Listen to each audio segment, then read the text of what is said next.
کہانیاں تو بہت سی ہوتی ہیں، مگر کچھ کہانیاں ایسی بھی ہوتی ہیں جن میں چھپے راز انسان کو آخر تک باندھ کر رکھتے ہیں۔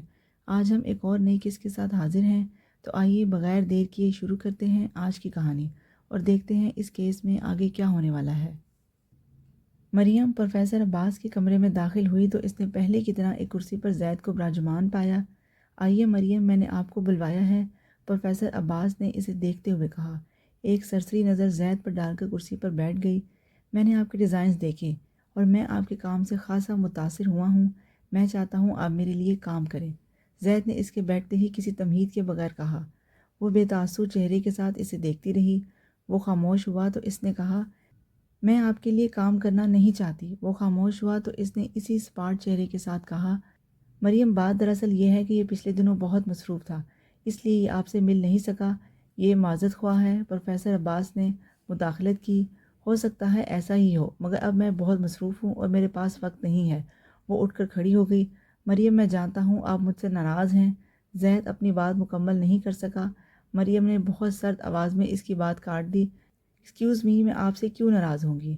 آپ میری کچھ بھی نہیں ہیں، میں آپ کو جانتی تک نہیں۔ آپ میرے نزدیک محض ایک اجنبی ہیں اور آپ کا کیا خیال ہے کہ میں آپ سے ناراض ہو سکتی ہوں؟ میں اجنبیوں سے ناراض نہیں ہوتی۔ وہ ایک جھپاکے کے ساتھ کمرے سے نکل گئی۔ میں نے تمہیں پہلے ہی بتا دیا تھا، وہ اب کسی طور تمہارے کام کے لیے تیار نہیں ہوگی۔ تم اسے انا کا مسئلہ سمجھو یا پھر ضد، مگر وہ اب کام نہیں کرے گی۔ زید نے بڑی خاموشی کے ساتھ پروفیسر کی بات سنی۔ وہ کچھ سوچنے لگا۔ مریم کمرے سے باہر جا چکی تھی۔ وہ پروفیسر عباس کے کمرے سے اس کے پیچھے باہر نکلا۔ ایکسکیوز می مریم، اس نے کوریڈور میں جاتی ہوئی مریم کو روک لیا۔ میں چاہتا ہوں کہ ہمارے درمیان جو غلط فہمی ہوئی تھی وہ دور ہو جائے۔ وہ بازو لپیٹے سرد نظروں سے اسے دیکھ رہی تھی۔ میری واقعی یہ خواہش ہے کہ آپ میرے لیے کام کریں۔ مجھے کوئی غلط فہمی نہیں ہوئی آپ کے بارے میں آپ کو ویسا ہی سمجھتی ہوں جیسے آپ ہیں۔ مریم، میں آپ کے کام کی بہت قدر کرتا ہوں۔ آپ ایک اچھی آرٹسٹ ہیں اور میں واقعی چاہتا ہوں کہ آپ کو بڑے پیمانے پر کام کرنے کا موقع ملے۔ مجھے کوئی پرواہ نہیں ہے کہ آپ میرے کام کی قدر کرتے ہیں یا نہیں، اور میں اچھی آرٹسٹ ہوں یا نہیں۔ اس کے لیے مجھے آپ کا سرٹیفکیٹ نہیں چاہیے۔ زید صاحب کو مریم کے کام کی ضرورت ہو سکتی ہے، مگر مریم کے کام کو کسی زید صاحب کے کام کی ضرورت نہیں ہے۔ وہ ایک دم مسکرایا۔ آپ ٹھیک کہتی ہیں، مجھے آپ کے کام کی ضرورت ہے۔ آپ کے کام کو اپنی پہچان کے لیے واقعی کسی کے نام کی ضرورت نہیں۔ اس کی تعریف نے بھی مریم کا غصہ ٹھنڈا نہیں کیا۔ زید صاحب، میں صرف یہ نہیں سمجھ سکی کہ آپ نے مجھے 2 دن اس طرح خوار کیوں کیا۔ آپ کو اتنے مینرز نہیں ہیں کہ خواتین سے کیسے بات کرتے ہیں۔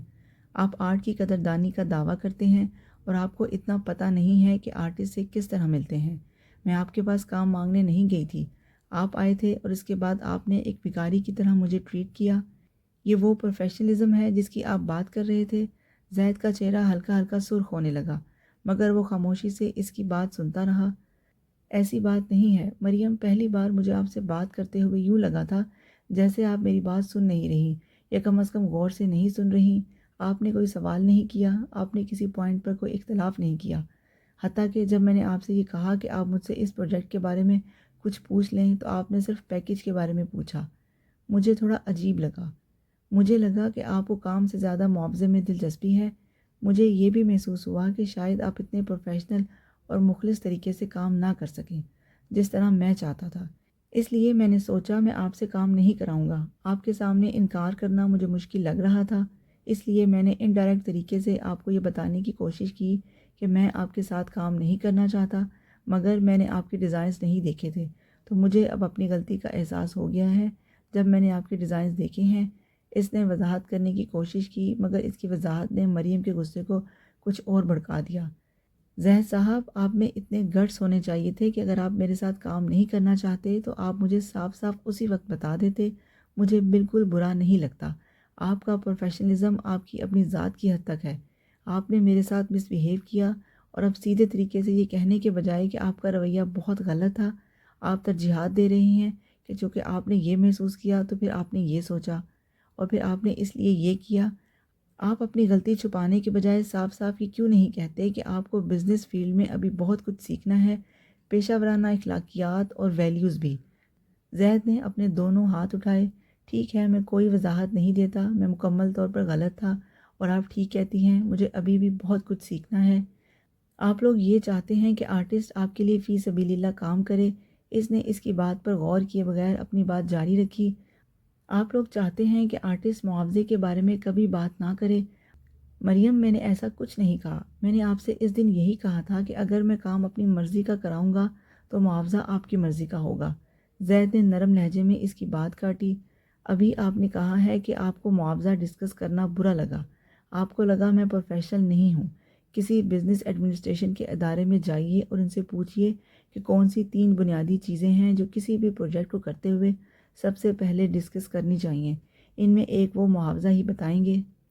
کتنا عرصہ ہمارے پینٹرز اپنا خون پسینہ رنگوں کی صورت میں کینوس پر بکھیرنے کے بعد انہیں کوڑیوں کے مول بیچتے رہیں گے، کیونکہ آپ جیسے نام نہاد آرٹ کے دلدادہ اور قدردان یہ بات نامناسب سمجھتے ہیں کہ ایک آرٹسٹ اپنی پینٹنگ، اپنا کام مہنگا بیچنا چاہتا ہے۔ وہ تصویر بنانے سے پہلے یہ جاننا چاہتا ہے کہ اس کو تصویر کا کیا معاوضہ ملے گا۔ کتنی اور صدیاں ہم اپنے آرٹسٹ کو اسی طرح قدردانی اور تعریفوں کے جھوٹے انبار تھماتے رہیں گے؟ زید صاحب، مجھے میرے سوال کا جواب دیجیے۔ کیا تعریف اس کے چولہے کا ایندھن بن سکتی ہے؟ اس کے پیٹ کی بھوک مٹا سکتی ہے؟ اس کے بچوں کی فیسیں دے سکتی ہے؟ میرا خیال ہے کہ آرٹسٹ کے آرٹ کو آپ کی تعریفوں سے زیادہ اپنے معاوضے کی ضرورت ہے۔ صرف اسے اس کے کام کی مناسب قیمت دے دیا کریں اور معاوضے کی ڈسکشن کو اب غیر پیشہ ورانہ اور مادہ پرستی سمجھنا چھوڑ دیں۔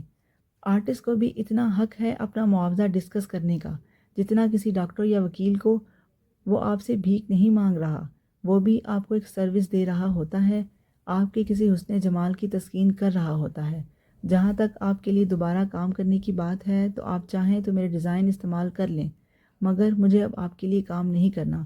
وہ لال بھبوکا چہرے کے ساتھ وہاں سے چلی گئی۔ صوفیہ نے اس دن زید اور مریم کو کوریڈور میں باتیں کرتے دیکھ لیا تھا اور اس نے زید کو فون کر کے اس گفتگو کے بارے میں پوچھا۔ زید نے اسے پوری تفصیل بتا دی۔ میں نے تم سے پہلے ہی کہا تھا کہ اس میں بہت نخرہ ہے، تم کیوں خواہ اس کے پیچھے پڑے ہوئے ہو؟ دفع کرو اسے۔ NCA میں ایک سے بڑھ کر ایک آرٹسٹ ہیں، تم نے اتنے لوگوں سے ڈسکشن کی ہے، ان میں سے کسی ایک کو ہائر کر لو۔ صوفیہ نے اس کی پوری بات سننے کے بعد تبصرہ کرتے ہوئے کہا، ہاں اب تو یہی کروں گا۔ میں پھر بھی سب کچھ کلیئر کرنا چاہتا ہوں۔ تمہیں کیا ضرورت ہے کچھ کلیئر کرنے کی؟ اس طرح کے لوگوں کو سر پر چڑھانے کی کوئی ضرورت نہیں ہوتی۔ تم نے خواہ میں اس کی بکواس سنی؟ نہیں، اس نے جو کچھ کہا ٹھیک کہا تھا، مگر اس کے کہنے کا طریقہ غلط تھا۔ چھوٹی موٹی غلطیوں پر اس طرح ریئیکٹ نہیں کرنا چاہیے۔ میں نے تو ویسے بھی اس سے ایکسکیوز کر لیا تھا۔ مریم کے رویے کے حوالے سے زید کو بھی کچھ اعتراضات تھے۔ وہ اس دن زید کو جتنا برا بھلا کہہ سکتی تھی اس نے کہا تھا۔ اس کی معذرت بھی مریم کا دل صاف نہیں کر سکی۔ اس کا خیال تھا کہ وہ صرف اپنا مطلب نکلوانے کے لیے مریم کے پاس آیا تھا، ورنہ وہ اتنا مہذب نہیں تھا جتنا وہ نظر آنے کی کوشش کر رہا تھا۔ زید سے ہونے والی اس گفتگو کے چند دن بعد صوفیہ اس کے پاس ایک لفافہ لے کر آئی۔ چند رسمی سی باتیں کرنے کے بعد اس نے اپنے بیگ سے وہ لفافہ نکال کر مریم کے سامنے رکھ دیا۔ یہ ان ڈیزائنز کی قیمت ہے جو تم نے زید کے لیے بنائے تھے۔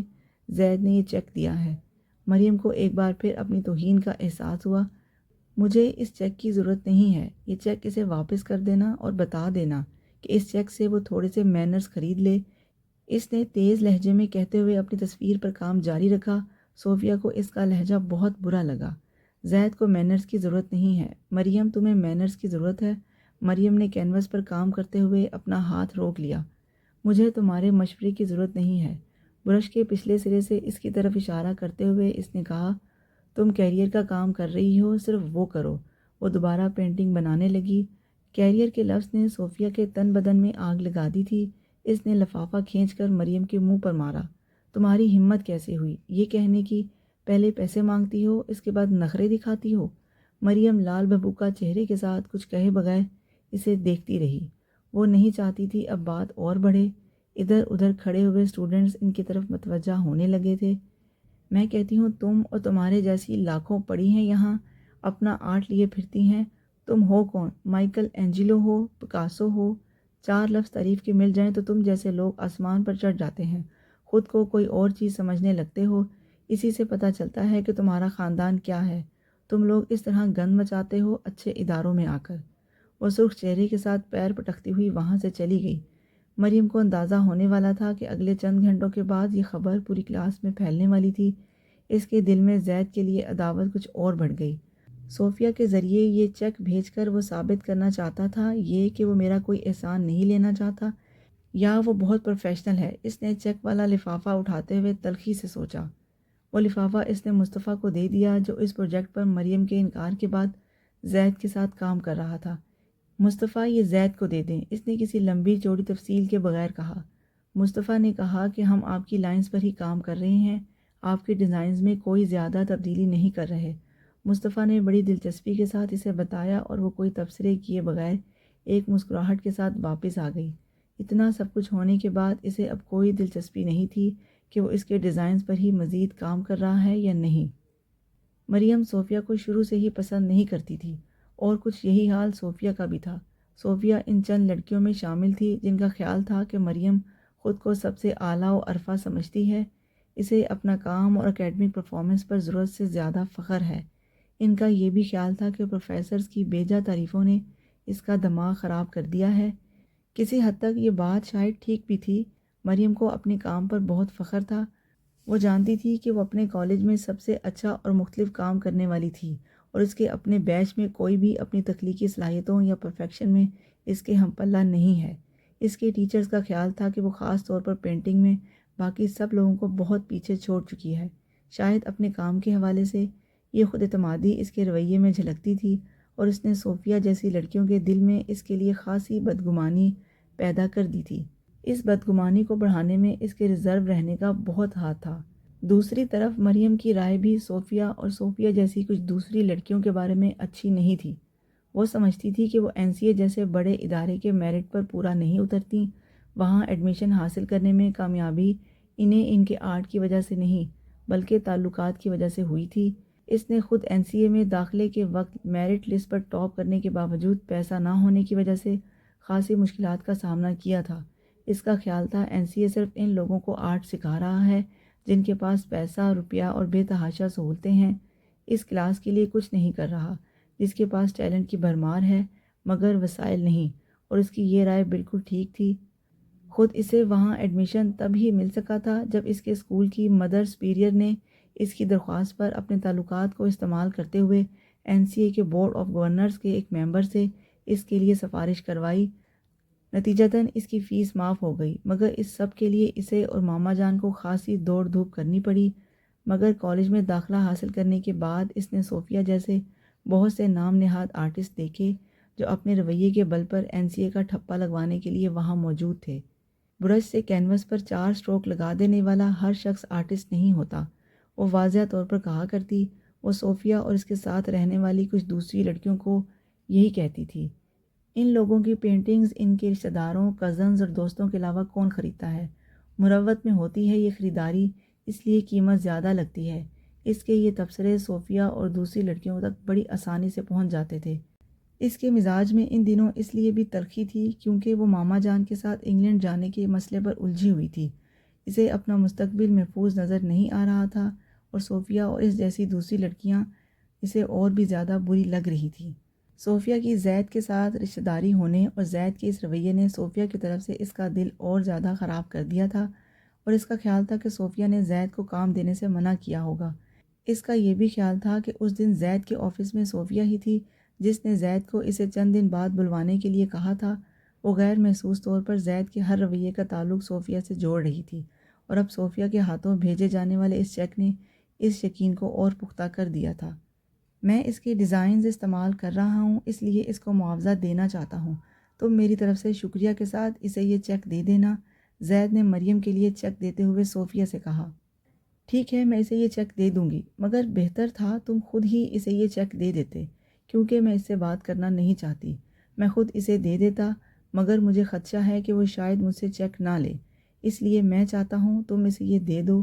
زید کو واقعی یہ توقع تھی کہ وہ ایک بار پھر اس کے ساتھ بری طرح پیش آئے گی، مگر اگلے دن صوفیہ کی مریم کے ساتھ ہونے والی گفتگو کی تفصیلات سن کر اس کے ہاتھوں کے طوطے اڑ گئے۔ وہ اس شام صوفیہ کے ساتھ ڈنر کر رہا تھا جب اس نے اس چیک کے بارے میں پوچھا تھا۔ وہ اس قدر بدتمیز ہے کہ اسے 1 روپیہ بھی نہیں ملنا چاہیے، صوفیہ نے غصے میں کہا۔ کیوں کہا اس نے ایسا؟ میں نے اسے چیک دیا تھا تو اس نے کہا کہ مجھے اس چیک کی ضرورت نہیں ہے، یہ زید کو دو اور اس سے کہو اس چیک سے تھوڑے سے مینرز خرید لے۔ وہ ہلکا سا مسکرایا۔ پھر میں نے اس سے کہا کہ مینرز کی ضرورت اسے نہیں تمہیں ہے۔ تم جانتے ہو اس کے جواب میں اس نے مجھے کیا کہا؟ وہ اس تفصیل کو انجوائے کر رہا تھا۔ اس نے مجھے کہا کہ اسے میرے مشوروں کی ضرورت نہیں ہے، میں کیریئر ہوں، اپنا کام کرتی رہوں۔ زید اس وقت پانی پی رہا تھا۔ صوفیہ کی بات سنتے ہی پانی اس کے منہ سے نکلا اور میز پر گلاس رکھتے ہوئے نیپکن سے اس نے اپنا منہ صاف کیا اور وہ ہنسا۔ اس نے میری انسلٹ کی ہے اور تم ہنس رہے ہو؟ صوفیہ کو اس کی بات بری لگی۔ صوفیہ کو اس کی ہنسی بری لگی۔ میں اس کی ووکیبلری پر ہنس رہا ہوں۔ واقعی اس نے ایک انتہائی غصہ دلانے والا لفظ استعمال کیا ہے۔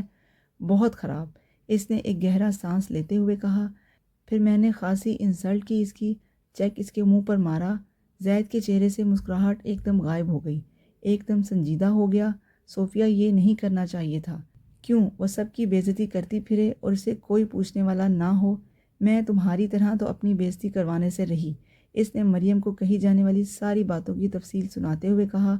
زید کو اس کی باتیں سن کر شدت سے افسوس ہوا کہ اس نے وہ چیک مریم کو خود دینے کے بجائے صوفیہ کے ہاتھوں کیوں بھجوایا۔